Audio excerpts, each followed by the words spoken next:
What's up, YouTube? It's Blasphemy, your favorite rapper that you don't know about yet. It's all good. I'm not taking it personal.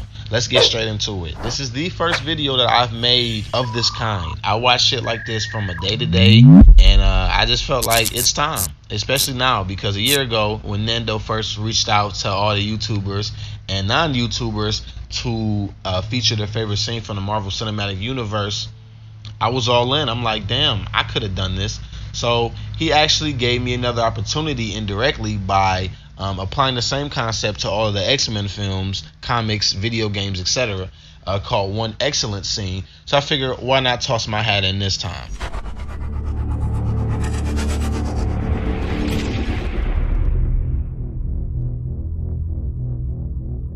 Growing up, I watched a lot of movies. I've always liked action, science fiction, thrillers, anything of that nature. We had extremely limited access to cable growing up, so the movies we did have, we spent a lot of time rewatching or rewinding, and we would pick up a lot of stuff and scenes that people wouldn't catch. So as time would go on, I found out that I was learning storytelling elements as well, where I could predict what would happen in the story or which character was which kind of archetype, if that makes sense, you know, all that kind of stuff. And it really robbed the movie going experience from me because, again, if you can predict a story, you can't really enjoy it. You know, you can enjoy the ride it takes you on. So when I do come across shows like Watchmen, Cloak and Dagger, Daredevil, I'm completely blown away. They take the wheel, they throw me in the trunk, if not the back seat, and I'm there for the ride. I don't know what's going on, and I love every moment of it. So when my old roommate suggested that I watch Legion, I'm like, I'm not the biggest X-Men fan, but I do like good stories and I like science fiction, and I was already a Marvel and DC fan, so, you know, why not? So I threw the show on. I found myself extremely unable to stop watching, and I just loved every aspect of the show. It doesn't hold your hand. They go about storytelling in a completely different way. They're all about showing instead of telling, which is something that's extremely lacking in the industry right now, at least with the mainstream stuff. You kind of got to dig for the good stuff these days. But Legion is the son of Professor Xavier. He wasn't raised by Xavier. He doesn't find out that he was Xavier's son until much, much later in his life. David has all of these personalities in his mind that each has their own mutant ability, and they're constantly fighting for control of his mind. So he's pretty much just forced to listen to all these voices that he doesn't understand, which was misdiagnosed as being paranoid schizophrenia. And so David spends a lot of his life thinking that he's sick when he's not. He just has no control or knowledge of his power. Alongside this power is a parasite known as the Shadow King, or Amal Farouk, which is one of my favorite Marvel or just story villains for that matter of all time. The way that they flush this character out is amazing. But he was defeated by Professor Xavier. He's another telepath mutant. So when he was defeated by Professor Xavier, who had never fought any other mutant at that time, didn't know that defeating the body wasn't enough. Amal Farouk kind of latched himself onto David's mind while David was still a child, and Xavier didn't notice and gave the baby up just to keep him safe, not knowing that the damage had already been done. So fast forward in David's life, he makes a friend named Lenny, who has also had a questionably troubling life. Her grandmother raised her, more or less, fed her alcohol, and influenced a lot of bad behavior until the point she meets David, which may have been before. We actually meet them both in the mental hospital at the beginning of the show. It's kind of unclear the way that they unravel information, kind of like how Joker was. Kind of don't know what's real and what isn't, and they really go full into it. But anyway, like I said, Lenny has been through all this shit. She's not even a mutant. She's been absorbed, killed, reborn, all this shit.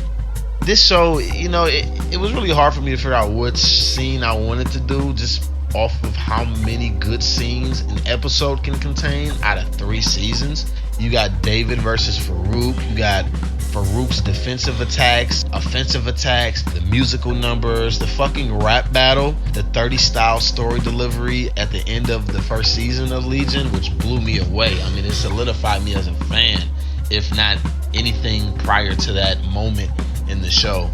So now David is feeling betrayed by all of his friends. The only friend he has left is Lenny.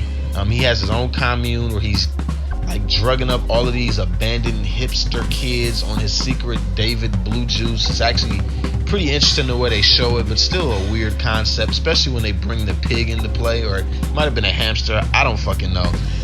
He recruits this mutant named Switch who can time travel.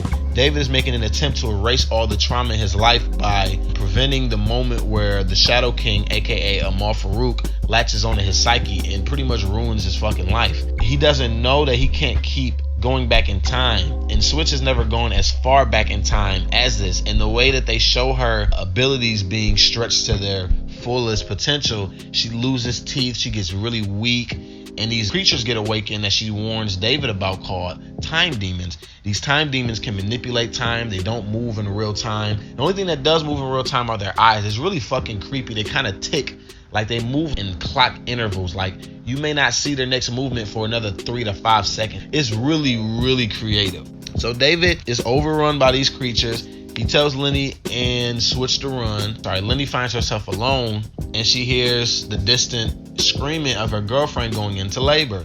She runs into the room to comfort her girlfriend. She's telling her to push, and then we get this time jump. And it's kind of interesting to me how after the first time jump, the camera angle changes by 180 degrees to where we can see this clock that was used in previous episodes that represents the same thing, more or less, time. But in this sense, every time there's a time jump, you can see that the clock is getting closer and closer to midnight or noon, whichever way you want to see it. You know, Lenny is like going through all of these changes whilst not changing herself in these moments. She only changes afterwards, but in these moments she's watching the room change, her daughter's getting older, her voice is changing. One of the main things that gravitated me to the scene would definitely be the aspect or the concept of time. I personally have an infatuation with time. The fact that it's limited, the fact that it's very unwise to waste it, but then again, who's to say what wasting time is and what it isn't? You know, your life is your life. So when I hear Lenny's daughter at the beginning of like the 4th or 5th time jump, this is such bullshit, and Lenny's like confused. She's like, what's bullshit? Like, what is? Her daughter replies that this is all we get.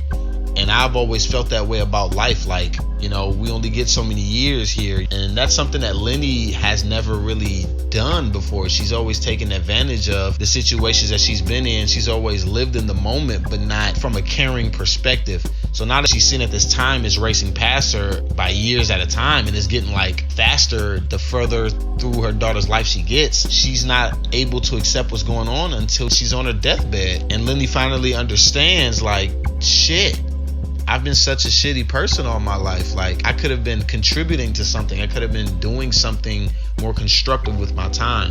And when you get to the point where she's on the ground, left with a clock on midnight, and the picture that her daughter drew for her, she has nothing but tears and anger and anguish, agony left. It's really sad, even for a character who seems to have no remorse for anything. But how can you after going through so much shit, you know?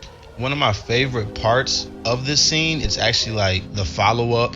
Lenny's like laying in the middle of the street, still crying in this fragile state. David finds her and he tries to like comfort her and take the pain away, but she stops him and tells him, like, I need to feel this. I want to feel this. I'm like, damn, that's some real shit. To know that you've gone so long being numb, feeling something is the only thing that'll make you change for real in a positive way.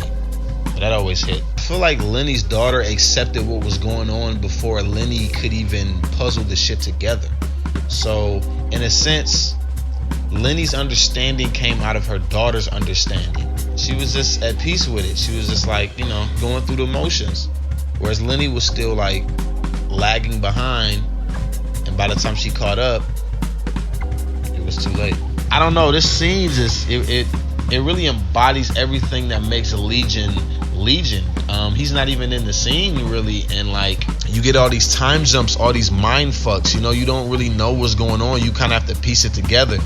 And the following scene is even greater. I wish I could talk about that one. Again, there's so many different scenes. Any scene with the time creatures is fucking incredible. If you haven't seen Legion, please watch. I recommend to anyone who just likes stories. I mean, yeah, it's confusing. You may not know what you're watching, but I promise you, if you just stick with the story, you'll grow to appreciate these characters and the way that they tell these stories and the props, everything, the characters, the actors. I love everything. You know, there are actors I have never seen before who I will never forget because of this show.